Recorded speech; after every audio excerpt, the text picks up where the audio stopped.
The smell of burning would hit Xavier's nostrils before he even saw the smoke rising above the desert mesa.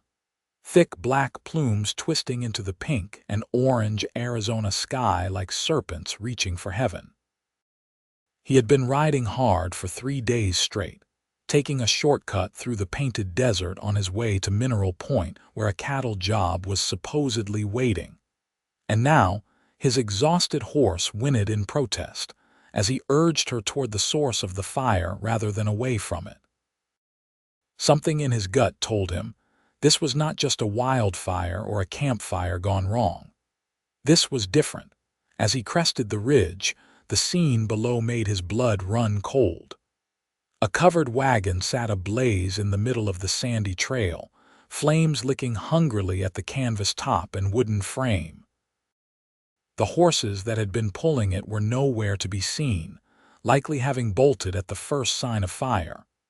But what stopped his heart was the sight of a figure slumped against the wagon wheel, unmoving, dressed in what appeared to be a dark traveling dress. Cole did not hesitate. He kicked his mare into a gallop down the slope, pulling his neckerchief up over his nose and mouth as he approached the inferno. The heat was intense, waves of it distorting the air and making his eyes water.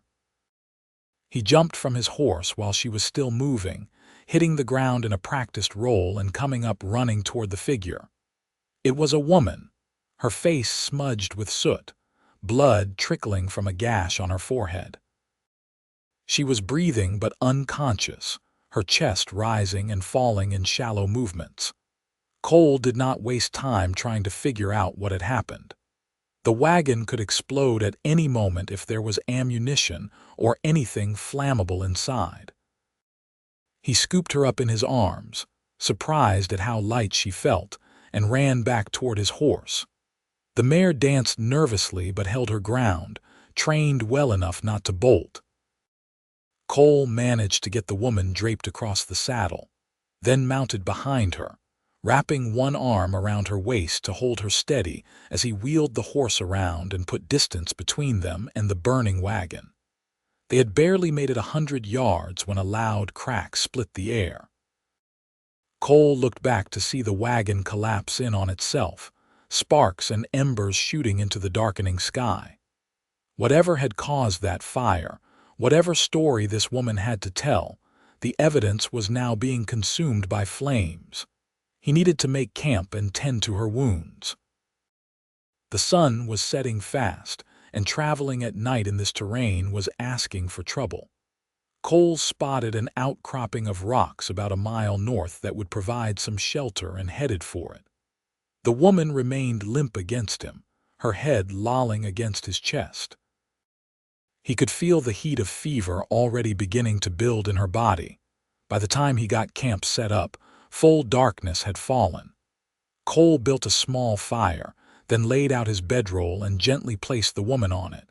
In the flickering firelight, he could see her more clearly now.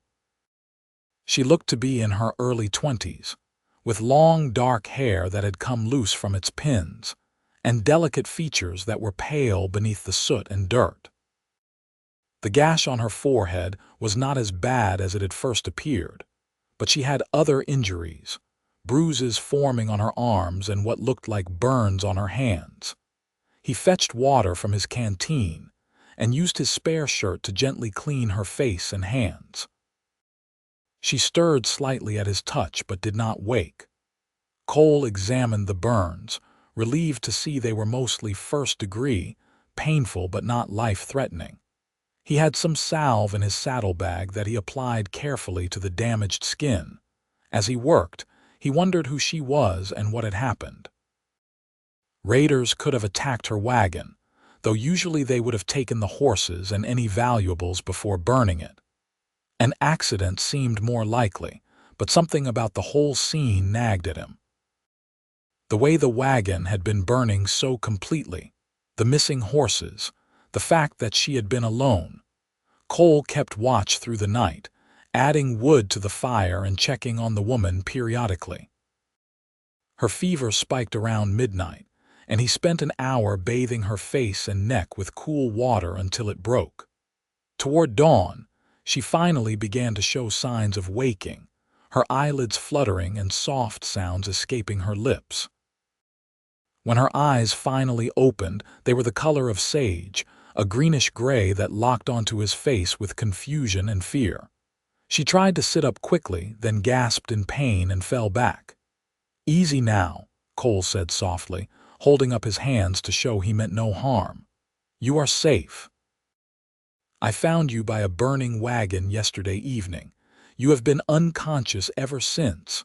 Her eyes darted around the camp, taking in the fire, the rocks, his horse grazing nearby. "Where am I?" Her voice was hoarse, raw from smoke inhalation. "About 15 miles southwest of Mineral Point, Arizona." "I am Cole, Xavier. I was passing through when I saw the smoke." She closed her eyes and he saw tears leak from the corners. "My father," she whispered. "The wagon, is he? Did you find anyone else?" Cole felt his chest tighten. "There was no one else there when I arrived, just you. I am sorry." A sob broke from her throat and she turned her face away from him. Cole sat quietly, letting her grieve.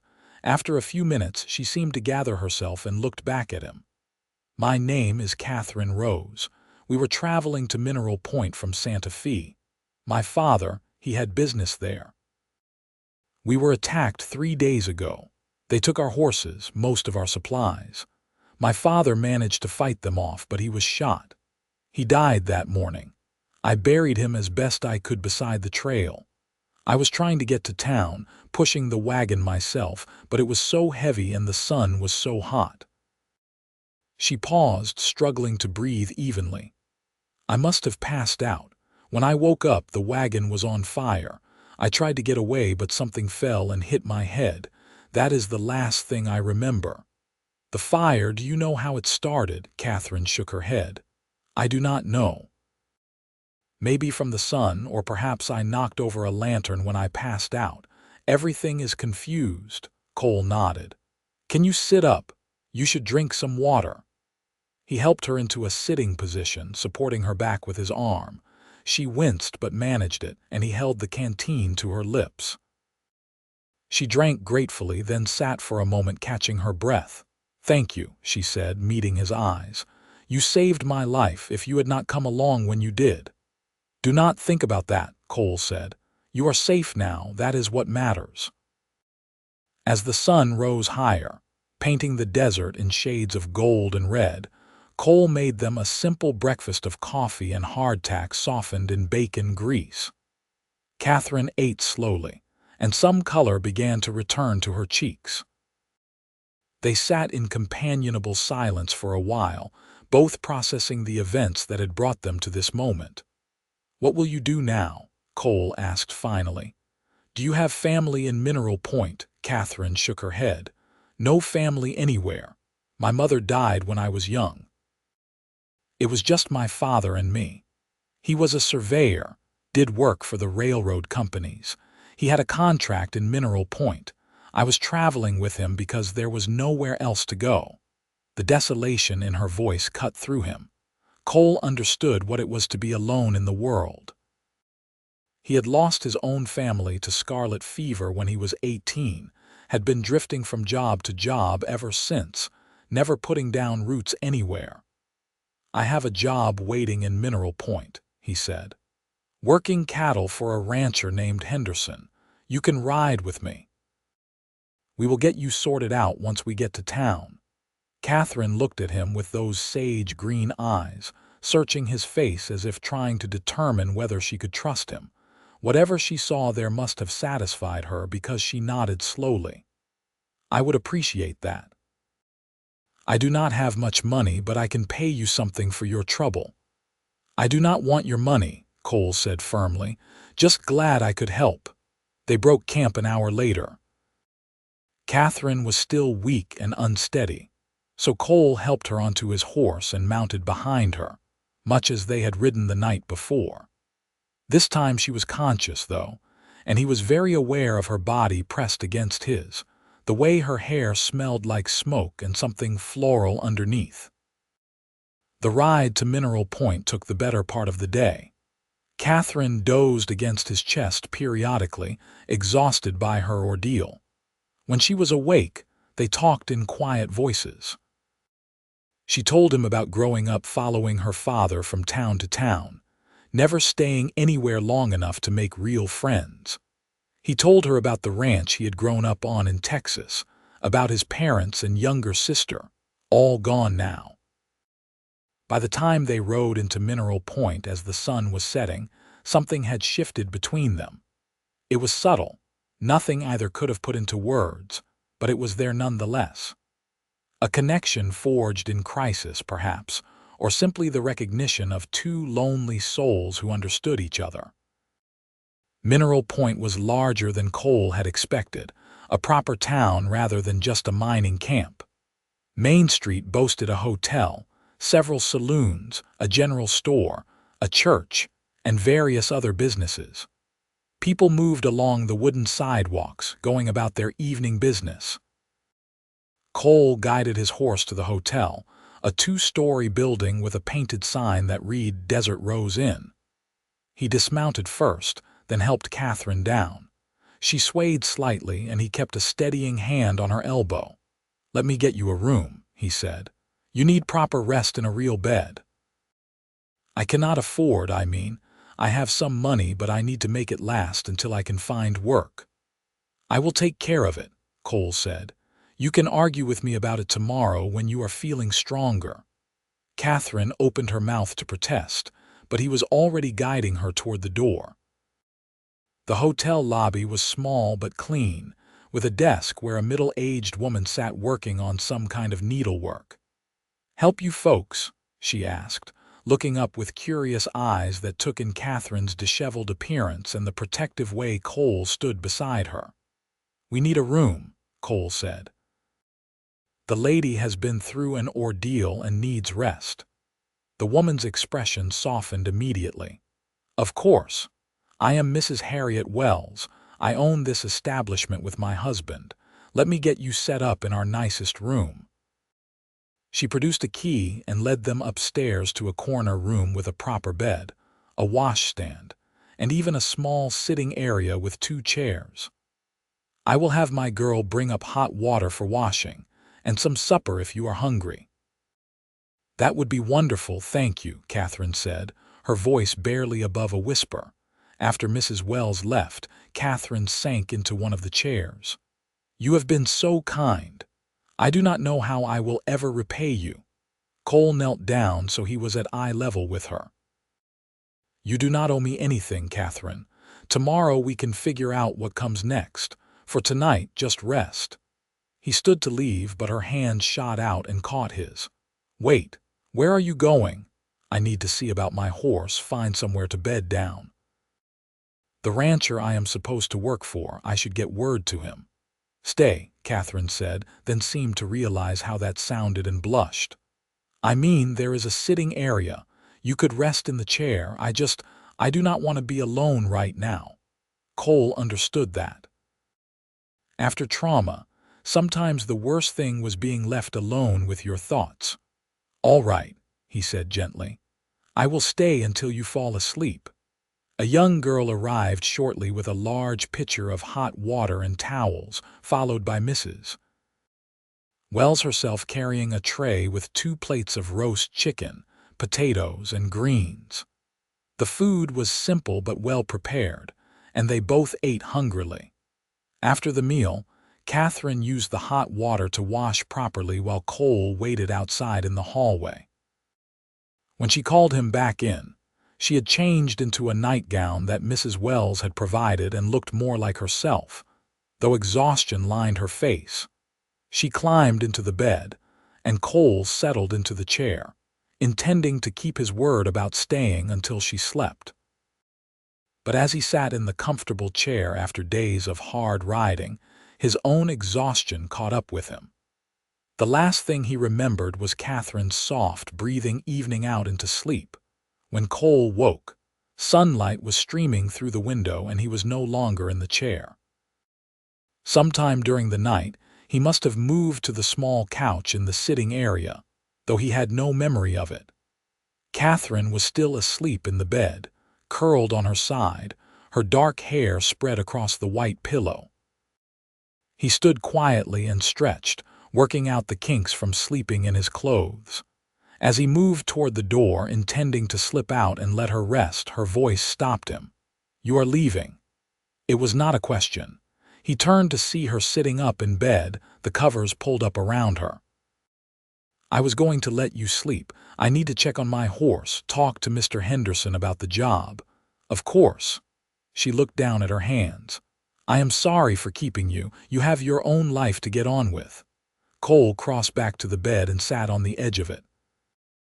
"You are not keeping me from anything, but you need to rest and recover.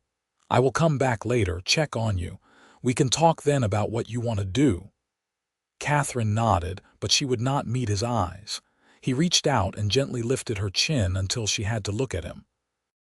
"I am not abandoning you, Catherine. I promised you were safe, and I keep my promises." Her eyes searched his face, and whatever she saw there made her shoulders relax. "I believe you."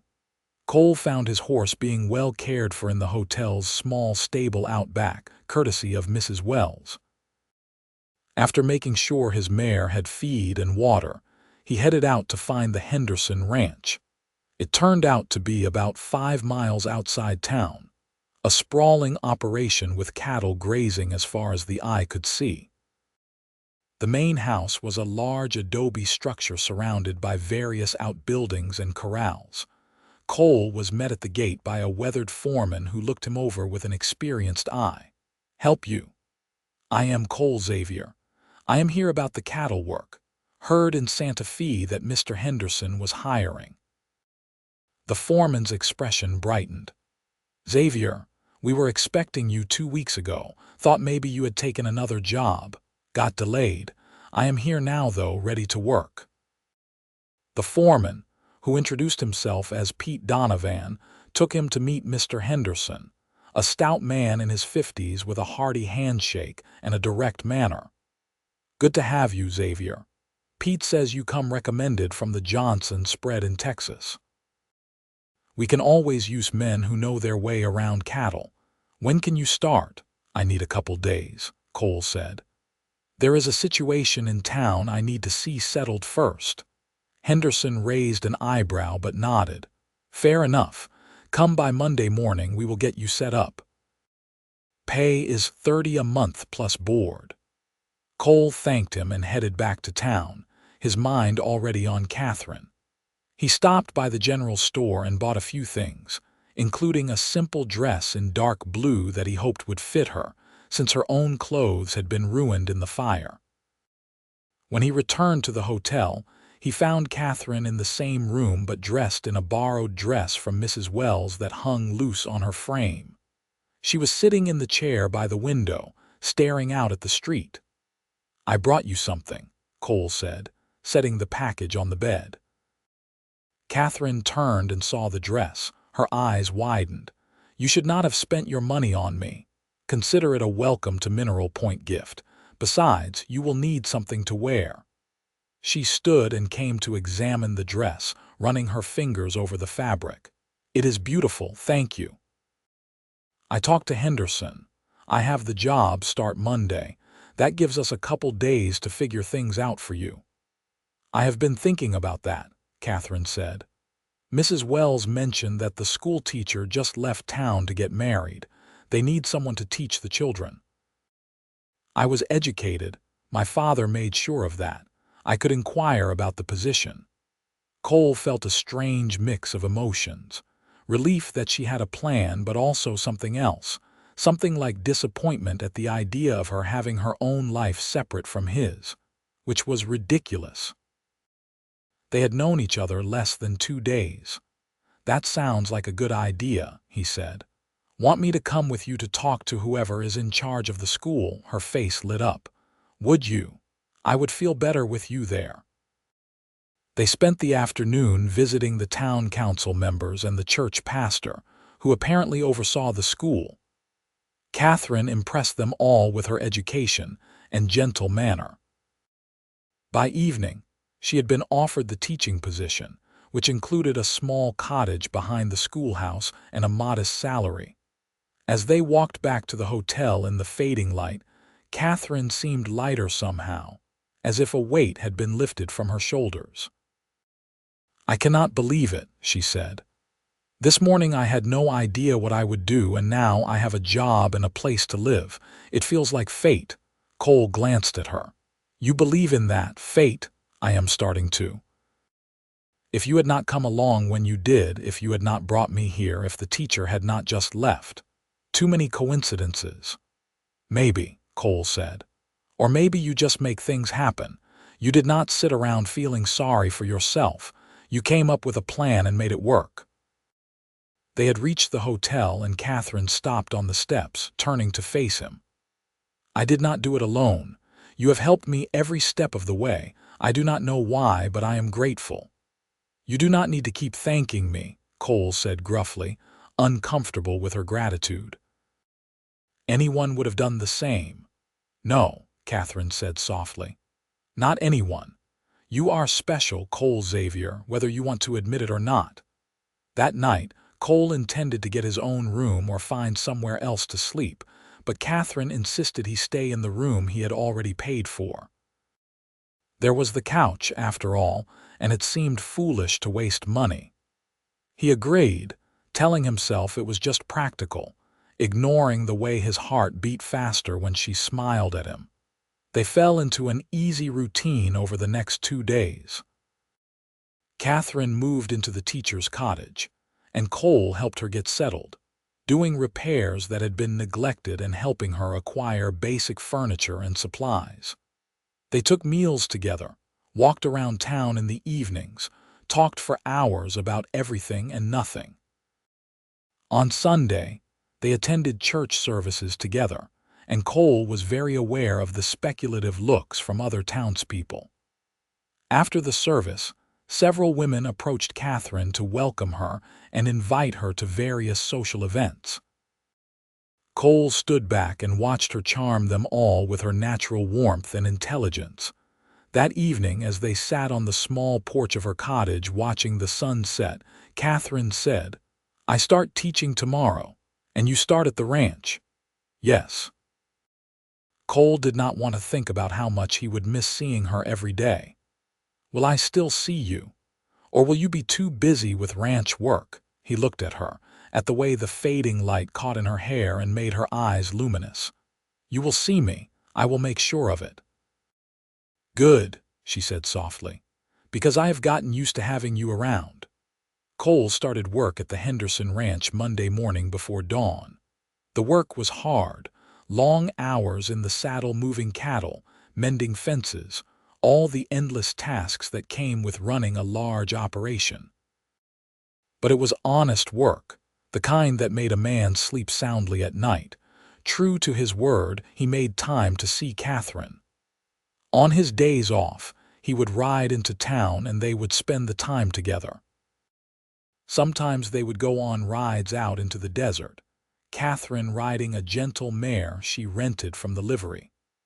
Other times they would just sit on her porch and talk while she graded papers or prepared lessons. The other ranch hands noticed his regular trips to town and teased him good-naturedly about having a sweetheart. Cole denied it, but he was not sure who he was trying to convince, them or himself. Catherine thrived in her new role as teacher. The children adored her and their parents praised her dedication and skill. She threw herself into the work, organizing school plays and picnics, staying late to help students who were struggling. But she always made time for Cole when he came to visit. A month passed, then 2. Autumn arrived, bringing cooler temperatures and brilliant sunsets. Cole found himself thinking about Catherine constantly when he was at the ranch, counting down the days until he could see her again. When they were together, everything felt right in a way nothing had felt right since he lost his family. It was Pete Donovan who finally made him face what he had been denying. They were sitting around the bunkhouse one evening when Pete said casually, "So when are you going to marry that school teacher?" Cole nearly choked on his coffee. "What are you talking about? Come on, Xavier. Everyone can see you are head over heels for her. And from what I hear in town, she feels the same way. What are you waiting for? It is not like that, Cole protested. She is a friend. I helped her when she was in trouble, that is all. Pete gave him a look that clearly said he thought Cole was an idiot. Whatever you say, boss. But if I had a woman who looked at me the way she looks at you, I would not waste time pretending we were just friends. That night, Cole lay in his bunk thinking about what Pete had said. When had his feelings for Catherine crossed from protective concern to something deeper? Maybe it had been there from the beginning, from the moment he first saw her unconscious by that burning wagon. Or maybe it had grown gradually, in all those hours of conversation, in the way she laughed at his jokes, in the comfortable silences they could share. The realization that he was in love with her hit him like a physical blow. He was in love with Catherine Rose, completely, irrevocably in love. But what did he have to offer her? He was a 30-year-old ranch hand with nothing to his name but his horse, his saddle, and the clothes on his back. Catherine was educated, refined, respected in the community. She deserved better than him. Still, the knowledge of his feelings changed everything. When he went to see her the following Sunday, he found himself nervous in a way he had never been before. She must have sensed something was different because she kept giving him curious looks. They were sitting on her porch swing in the late afternoon, watching some of her students play in the street when she finally asked, "Is something wrong? You have been quiet today." Cole took a deep breath. This was it. He could keep pretending or he could be honest. "Catherine, I need to tell you something." She turned to face him fully, concern in her eyes. "What is it?" "I have feelings for you. More than friendship. I think I have had them for a while, but I did not want to admit it. You are everything that is good and beautiful in this world, and I am just a cowboy with nothing to offer you. But I cannot keep pretending anymore. I love you." The words hung in the air between them. Catherine's eyes went wide, and for a terrible moment Cole thought he had ruined everything. Then her face broke into the most radiant smile he had ever seen. "You love me," she whispered. "Yes. I understand if you do not feel the same way, if this changes things between us, but I needed you to know." Catherine reached out and took his hand in both of hers. "Cole, I have been in love with you since the day I woke up from that fire and saw you sitting by my bedside. You saved my life, yes, but more than that, you gave me a reason to want to live it. Everything good that has happened to me in this town, it all started because of you." Cole felt like his heart might burst out of his chest. "You mean it? You love me?" "With all my heart," she said firmly. "I thought you only saw me as someone you had to take care of. I never dreamed you might feel the same way I do." He pulled her close and kissed her then, soft and sweet, pouring all his feelings into it. When they broke apart, both breathless, Catherine was crying happy tears. "I do not have much," Cole said. "But what I have, what I am, it is yours if you want it." "I want you," Catherine said simply. "Everything else we can figure out together." They spent the rest of the afternoon making plans, giddy with the newness of admitted love. Cole would talk to Mr. Henderson about building up some savings. They would court properly, give the town time to get used to the idea. Then in the spring they would marry. But the next morning those plans changed. Cole was called into Mr. Henderson's office to find the rancher looking grave. "Sit down, Xavier. I have something to discuss with you." Cole sat, wondering what could be wrong. "Pete is leaving, going back to Texas to take care of his aging mother. I need a new foreman, someone I can trust to run this place. I have been watching you these past months. You are good with cattle, good with men, honest and hardworking. I would like to offer you the job." Cole stared at him, stunned. "Me, foreman? The pay is $60 a month plus a house of your own on the property. It is a big responsibility, but I think you can handle it. A house. Real money. The chance to offer Catherine something more than uncertainty." Yes, Cole said without hesitation. Yes, I will take it. Henderson smiled and shook his hand. Good man. You can move into the foreman's house at the end of the week. Cole rode straight to town, unable to wait to tell Catherine. He found her just dismissing her students for the day. When she saw him, her face lit up, but then she noticed his expression. What happened? I got promoted. Foreman of the Henderson ranch. It comes with a house and better pay. Catherine threw her arms around him. That is wonderful. I am so proud of you. It means I can take care of you properly, Cole said. We do not have to wait. Catherine rose. Will you marry me? She pulled back to look at him, eyes shining. Are you proposing? I am. I know I should do it proper, get down on one knee and all, but I cannot wait another second. Marry me, Catherine. Let me spend the rest of my life making you happy. Yes, she breathed. Yes, 1,000 times yes.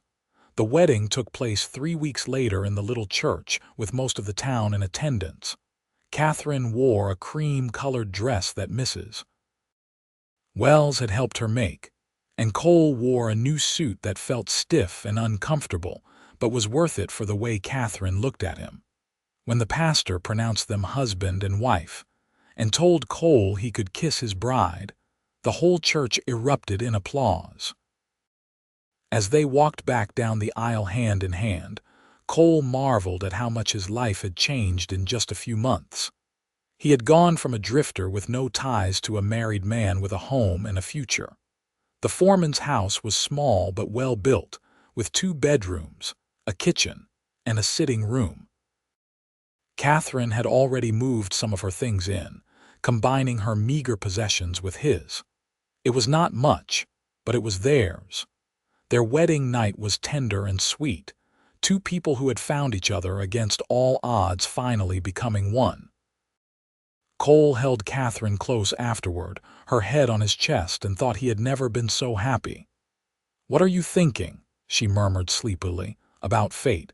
You said maybe it was fate that I found you that day. And now you believe it. I do, because nothing else makes sense. Out of all the trails I could have taken, all the times I could have passed through that area, I was there exactly when you needed me. That has to mean something. Catherine propped herself up on one elbow to look at him. It means we were meant to be together. 2 lonely people finding each other in the vast emptiness of the desert. Not empty anymore, Cole said, pulling her back down. Not with you in it. They settled into married life with surprising ease. Catherine continued teaching, though some of the town's more conservative residents suggested a married woman should not work. But Mr. Henderson himself made it known that he thought Catherine was the best teacher the town had ever had, and that was the end of that discussion. Cole thrived in his new role as foreman. The ranch hands respected him, the cattle operation ran smoothly, and Henderson trusted him to make important decisions. He was good at it, better than he had ever been at anything else. Evenings were their special time. Catherine would finish at the school and walk the mile out to the ranch, or Cole would ride in to meet her. They would make dinner together, talking about their days, making plans for the future. Sometimes they would sit on the porch and watch the stars come out over the desert, wrapped in each other's arms. 6 months into their marriage, Catherine started feeling ill in the mornings. At first, she thought it was something she ate, but when it persisted, Mrs. Wells took her aside and asked some pointed questions. A week later, the doctor confirmed what Catherine had begun to suspect. She was pregnant. Catherine could hardly contain her excitement as she waited for Cole to come home that evening. When he walked through the door, tired from a long day of moving cattle, she practically tackled him. Careful, he laughed, catching her. What has gotten into you? We are going to have a baby, she said, watching his face. For a moment, Cole just stared at her, processing the words. Then a slow smile spread across his face, transforming it. A baby. We are going to be parents in about 7 months if the doctor is right. Cole let out a whoop and spun her around, then immediately set her down, worried he might hurt her. "Are you all right? Should you be teaching?" "What does the doctor say?" Catherine laughed at his sudden concern. "I am fine. Women have been having babies forever. The doctor says I am healthy and everything looks normal. I can keep teaching until I start showing too much." They spent the evening planning for the baby, picking out names and discussing how they would arrange the second bedroom as a nursery. Cole was already mentally calculating how much he could save to make sure they had everything they needed. The pregnancy progressed smoothly. Catherine glowed with health, her happiness evident to everyone who saw her. Cole became fiercely protective, worrying over every little thing until Catherine had to remind him that she was not made of glass. In February, as Catherine entered her 8th month, Mr. Henderson called Cole into his office again. "I have been thinking about the future of this ranch," Henderson said. "I am getting older, and I do not have any children to leave it to. My wife and I have talked it over, and we would like to make you a partner, 20% of the operation with the option to buy more when I am ready to retire."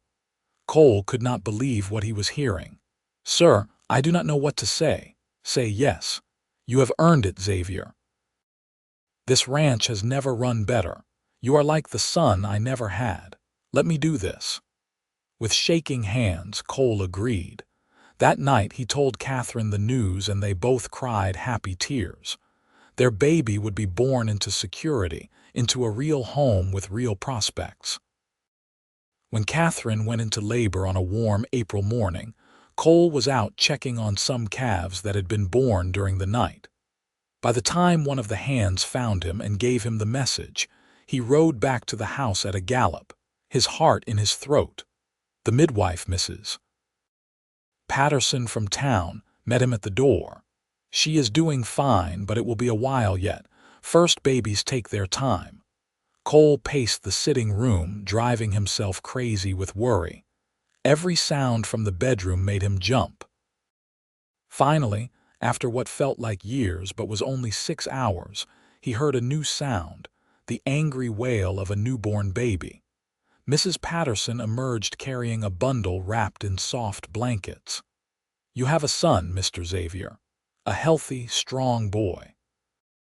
Cole took the baby with shaking hands, looking down at the tiny red face, the eyes scrunched shut, the little fists waving.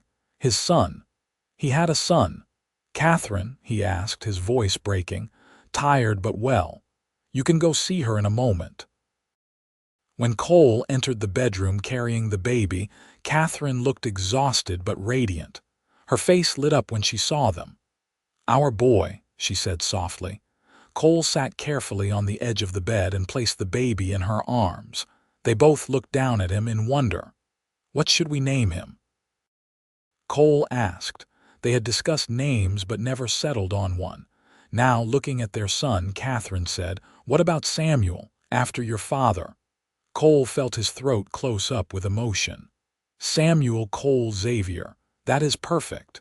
Little Samuel proved to be a healthy, happy baby. He had his mother's eyes and his father's dark hair. Cole had never known a love like what he felt for his son, except for what he felt for Catherine. His heart felt so full sometimes he thought it might burst. Catherine took a year off from teaching to care for Samuel, and Cole made sure she did not regret it by working harder than ever to provide for his family. The ranch continued to prosper, and with his share of the profits, Cole was able to add onto the house, giving them more room for their growing family. When Samuel was 2, Catherine became pregnant again. This time, she gave birth to a daughter they named Sarah, who had her mother's gentle disposition and smile. 2 years after that came another boy, Thomas, who was loud and demanding from the moment he entered the world. Their house filled with the sounds of childhood, laughter and tears, questions and stories. Catherine eventually went back to teaching part-time, and Cole's mother-in-law, who they hired to help, watched the children while both parents worked. The years passed in a blur of happiness.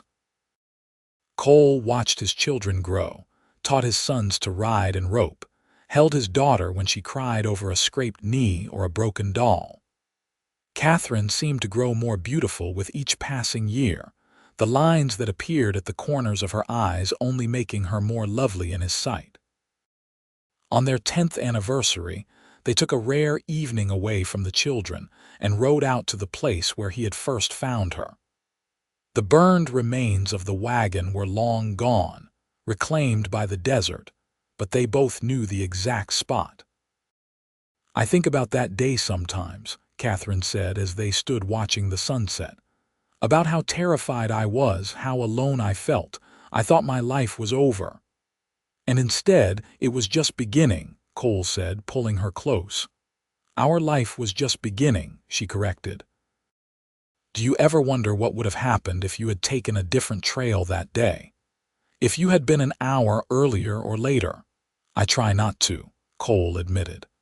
"The idea of a world where I did not find you, where we did not have all this, it is too painful to consider." Catherine turned in his arms to face him. "Then let us not consider it. Let us just be grateful for what we have. For each other, for our children, for this life we have built together." As the sun sank below the horizon, painting the sky in brilliant shades of orange and pink, Cole kissed his wife and silently thanked whatever force had guided him to her that day. Fate, luck, divine providence, whatever it was, he was grateful. By the time they returned home, the children were already asleep, watched over by the hired help. Cole and Catherine checked on each of them, pulling up blankets and placing gentle kisses on foreheads. Then they retired to their own room, falling into bed exhausted but content. "I love you," Catherine whispered in the darkness, "more now than even that first day when you saved me." "I love you too," Cole replied, pulling her close. "You are my whole world, Catherine Xavier, you and those 3 wild children of ours." She laughed softly. "They are wild because they take after their father." "That is a lie, and you know it. Thomas is all you, stubborn as the day is long." They fell asleep like that, wrapped in each other's arms, safe and warm and loved. The years continued to pass, marked by the rhythms of ranch life and family. Samuel grew into a serious, thoughtful boy who loved books almost as much as he loved horses. Sarah was the peacemaker, always trying to smooth over conflicts between her brothers. Thomas remained the wild child, full of energy and mischief, keeping his parents on their toes. When Samuel turned 15, Mr. Henderson passed away peacefully in his sleep.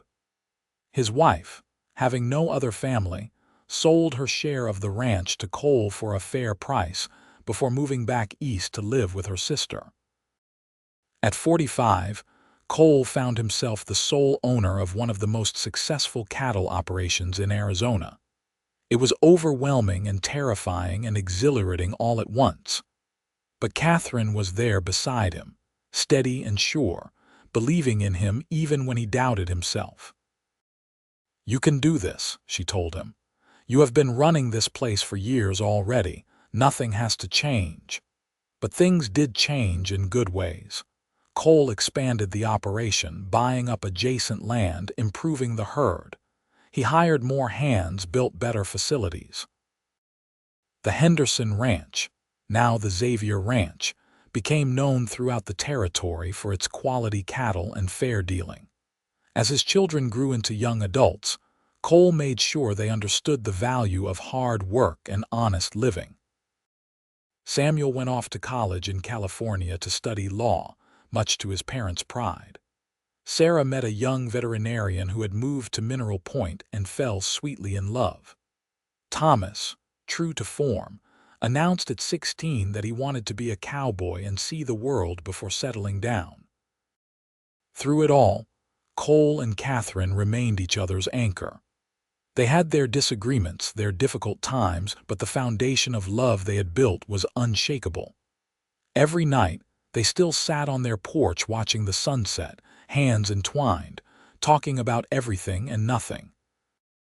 When Sarah married her veterinarian in a beautiful ceremony at the church, Catherine cried happy tears, and Cole walked his daughter down the aisle with a heart full of pride and sorrow at seeing his little girl grown.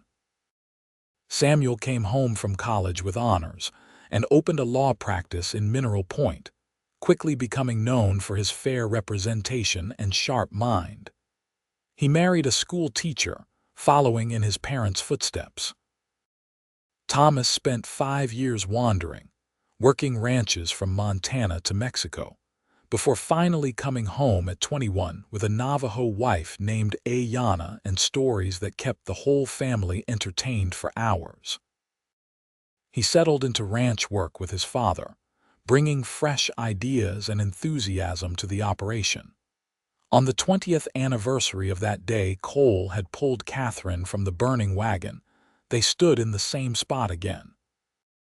Both had gray in their hair now, lines on their faces carved by years of laughter and sun. But when Cole looked at Catherine, he still saw the beautiful young woman he had fallen in love with. 20 years, Catherine marveled. It has gone so fast. And so slow, Cole countered. I remember every day, every moment with you. It feels like a lifetime and like yesterday all at once. Do you have any regrets? She asked, looking up at him. Cole considered the question seriously. Only one. I wish I could go back to that scared, lonely cowboy I was before I met you and tell him that everything was going to be all right, that he was going to find something more precious than he could ever imagine. Catherine's eyes filled with tears. You say the most romantic things sometimes. Do you know that? Only for you. Only ever for you.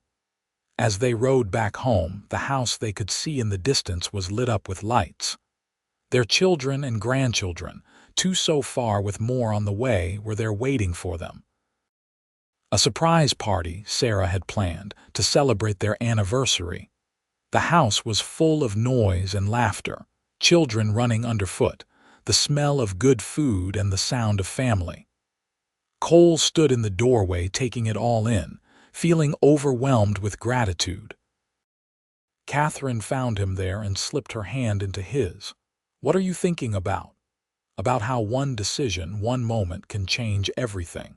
If I had not gone to investigate that smoke, if I had decided to camp somewhere else, none of this would exist. But you did investigate. You did save me. And we built all of this together, Catherine said, gesturing at the scene before them. This is our legacy, Cole, not just the ranch, but this. The family we have created, the love we have shared. It ripples out into the world through our children and their children. Cole pulled her close and kissed the top of her head. I would do it all again, exactly the same way, just to end up right here with you. The party went late into the night, full of stories and food and celebration. Samuel gave a toast to his parents, talking about the love and dedication they had shown not just to each other, but to their family and community. Sarah sang a song she had written for them. Thomas, ever the joker, did a comedic reenactment of how he imagined his parents' first meeting, complete with exaggerated heroics that had everyone laughing. When the last guest had finally left and the house was quiet again, Cole and Catherine sat on their porch swing, exhausted but happy. That was wonderful, Catherine sighed, leaning her head on his shoulder. It was. Our children did good. We did good raising them. They sat in comfortable silence, listening to the night sounds of the desert. An owl hooted somewhere in the distance. The wind rustled through the brush. These were the sounds that had filled their nights for 20 years, as familiar and comforting as each other's breathing. You think we will have another 20 years? Catherine asked softly. I plan on it, Cole said firmly. And 20 more after that. I am not done with you yet, Catherine Xavier, she laughed. Good, because I have no intention of letting you go. You are stuck with me, cowboy. Best thing that ever happened to me, getting stuck with you. The years that followed brought their share of challenges. a drought one year that tested the ranch's resources, an illness that swept through the town, though thankfully their family was spared the worst of it. The normal trials of aging, aches and pains that came with growing older, but they also brought immense joys. More grandchildren, 6 in total eventually. The expansion of the ranch to include Thomas's ideas about breeding programs, Samuel's election to the territorial legislature, Sarah's work establishing a school for girls in Mineral Point. Through it all, Cole and Catherine remained devoted to each other. They still took their evening rides when they could, still sat on the porch talking for hours, still looked at each other across a crowded room and smiled, sharing a connection that needed no words. When they had been married for 30 years, Catherine decided she wanted to do something special. She commissioned a painting from an artist who had moved to town, a depiction of that fateful day when Cole had pulled her from the burning wagon. The artist worked from their descriptions, creating a dramatic scene of a cowboy on horseback reaching down for a woman in a burning wagon, flames leaping into a dramatic sky. When she presented it to Cole on their anniversary, he stood staring at it for a long time without speaking. "Do you like it?" Catherine asked nervously. "It is perfect," Cole said, his voice rough with emotion. "It captures everything, the danger, the rescue, the beginning of us." They hung it in the sitting room where they could see it every day, a reminder of where they had started and how far they had come. As Cole entered his 60s, he began thinking about the future of the ranch. Thomas had proven himself more than capable, with innovative ideas and solid management skills. Samuel's legal expertise had helped them navigate complex land deals and water rights issues. Even Sarah and her husband contributed, the veterinarian helping to keep their herds healthy. It was a family operation in the truest sense, and Cole could not have been prouder. One evening, he called a family meeting. All the children and their spouses gathered in the big sitting room, curious about what their father wanted to discuss. "Your mother and I have been talking," Cole began, standing with Catherine beside him. "We are getting older, and it is time to start thinking about succession. This ranch has been my life's work, but more importantly, it is your legacy. I want to make sure it is handled right." He outlined his plan. Thomas would take over day-to-day operations as primary manager. Samuel would handle all legal affairs and business negotiations. Sarah and her husband would oversee the health and breeding programs. Profits would be split evenly among the 3 children and their families. "But," Cole continued, "there is one condition. This ranch stays in the family. It gets passed down to your children and their children. It is not just a business.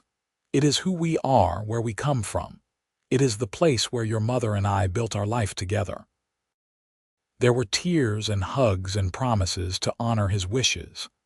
As the family celebrated the transition, Cole felt a weight lift from his shoulders. The ranch would go on. The legacy would continue. That night, alone with Catherine, he said, "I feel like we have come full circle somehow. The scared young woman I pulled from that fire has helped build something that will last generations." "We built it together," Catherine corrected gently. "Everything we have, we created side by side. That has always been our strength." Cole pulled her into his arms. "I do not say it enough, but thank you. For loving me, for building this life with me, for giving me a family and a purpose. You are the best thing that ever happened to me. And you are mine," Catherine whispered. "My hero, my love, my home. Everything I am because you saved me that day." "We saved each other," Cole said, kissing her softly. "That is the truth of it. We saved each other." As they grew older still, Cole and Catherine took on the roles of beloved grandparents, spoiling grandchildren and telling stories of the old days. The ranch continued to thrive under Thomas's management, with all 3 children working together harmoniously. On their 40th anniversary, the whole town of Mineral Point threw them a celebration. They were the longest married couple anyone could remember, and their love story had become something of a legend.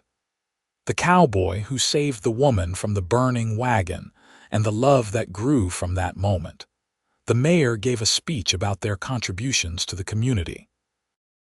Former students of Catherine spoke about how she had changed their lives. Ranch hands, current and retired, talked about Cole's fairness and leadership.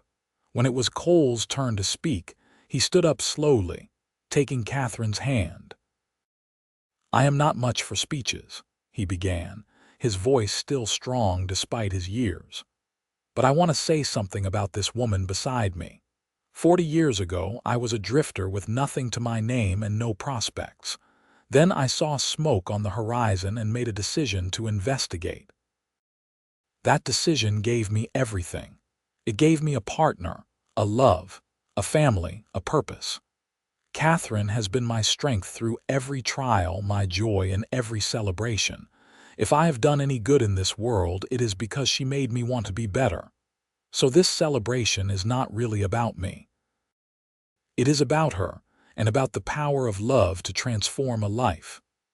There was not a dry eye in the room when he finished.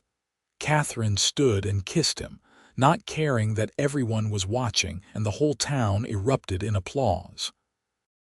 The sun had long since set when Cole and Catherine finally made it back to their ranch house, tired but happy. They sat on their porch swing, the same one they had sat on countless nights over the years, and looked up at the stars. 40 years, Catherine said wonderingly. Where did the time go? Right here, Cole said, gesturing around them. Every moment, every day, it is all right here, in this place, in our children, in us. Do you ever think about that day, really think about it? Catherine asked. All the time. It is the day my life began, the real one anyway. Everything before that was just existing. But that day when I saw that burning wagon and you lying there, that was when I started living. Catherine turned to face him, her eyes serious in the dim light from the house. Promise me something. Anything. Promise me that when our time comes, whenever that is, we will face it together. That neither of us will have to be alone. Cole pulled her close, feeling the precious weight of her against him. I promise. Together always. That is how we started, and that is how we will finish. They sat there for a long time, wrapped in each other and in the memories of 40 years. The desert wind blew soft and warm, carrying the scents of sage and earth. Somewhere in the distance, a coyote called and another answered. This was their world, the one they had built from ashes and smoke and the courage to love. It was a good world, full of family and purpose and deep, abiding love. And as they finally made their way inside to bed, moving slowly but still hand in hand, they both knew that whatever time they had left, they would face it the same way they had faced everything else, together. The years slipped by gently after that. Cole and Catherine settled into the peaceful rhythm of their elder years, content to watch their children run the ranch and spoil their grandchildren. They took daily walks when the weather permitted, shorter now, but no less meaningful. They still sat on their porch every evening, still held hands, still looked at each other with the same love that had sustained them through 4 decades. When Cole was 72, he fell ill with pneumonia during a particularly harsh winter. For several terrifying days, the family thought they might lose him. But Catherine never left his bedside, reading to him, talking to him, holding his hand through the fever. You promised, she told him fiercely one night when his breathing was particularly labored. You promised we would go together. So you fight this, Cole Xavier. You fight and you get better. Whether it was her words or his stubborn nature or just not being ready to leave her yet, Cole rallied. By spring, he was back on his feet, weaker than before but alive and grateful for every day. You know what I thought about when I was sick, he told Catherine one evening. What? That day I found you. I kept dreaming about it, seeing it play out over and over. And I kept thinking, what if I had died without ever knowing you, without ever having this life we built? That would have been the real tragedy. Catherine's eyes filled with tears. But you did not. You found me, we built this life, and we have had more happiness than most people ever dream of. I know, and I am grateful for every single moment. On their 45th anniversary, the family gathered again, though it was a quieter celebration this time. Cole and Catherine sat in the place of honor, surrounded by their children, grandchildren, and now 2 great-grandchildren. Looking around at the faces of all these people who existed because 2 lonely souls had found each other in the desert, Catherine felt overwhelmed with emotion. "We did good," she whispered to Cole. "We did great," he corrected, squeezing her hand. That night, alone in their room, they looked at the painting of the rescue that hung on their wall. It had hung there for 15 years now, and they had looked at it thousands of times. But tonight, it seemed particularly meaningful. "That young man in the painting," Cole said, "he had no idea what he was getting into when he rode toward that fire." "Would he have done it anyway if he had known?" Catherine asked with a smile, in a heartbeat. "Because even if I had known every challenge, every hardship we would face, I also would have known about the love, and that would have made everything worth it." As they settled into bed that night, Cole pulled Catherine close, feeling the familiar comfort of her body against his. They had slept this way for 45 years, and he could not imagine any other way. "I love you," he murmured into her hair. "I love you too," she replied, "forever and always." They fell asleep like that, 2 souls intertwined so completely that it was hard to tell where one ended and the other began.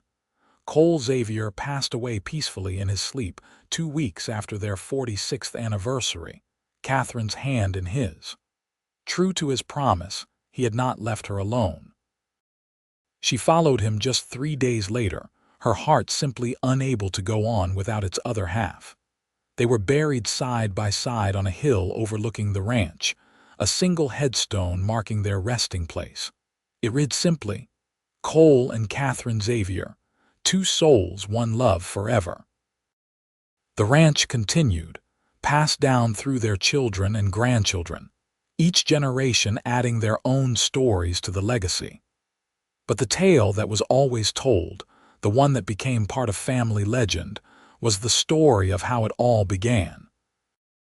How a cowboy saw smoke on the horizon and made a choice to investigate. How he pulled a woman from a burning wagon and saved her life. How she woke in his bed and, in a way, never really left. How from that moment of crisis and courage came a love that built an empire, created a family, and lasted beyond death itself. It was a story about fate and choice, about courage and love, about 2 people who found each other when they needed it most and held on through everything life threw at them. It was a story that reminded everyone who heard it that sometimes the most extraordinary lives begin with a single act of kindness, a moment of bravery, a choice to help someone in need. And it was a story that would be told for generations, keeping alive the memory of Cole and Catherine Xavier and the unshakable love that had been the foundation of everything that came after. In the end, that was their real legacy. Not the ranch, not the wealth, not even the family, as precious as all those things were. It was the example they set of what true love could be. Faithful, enduring, transformative. The kind of love that saves lives and builds futures and lasts forever. The kind of love that begins with a rescue and never truly ends.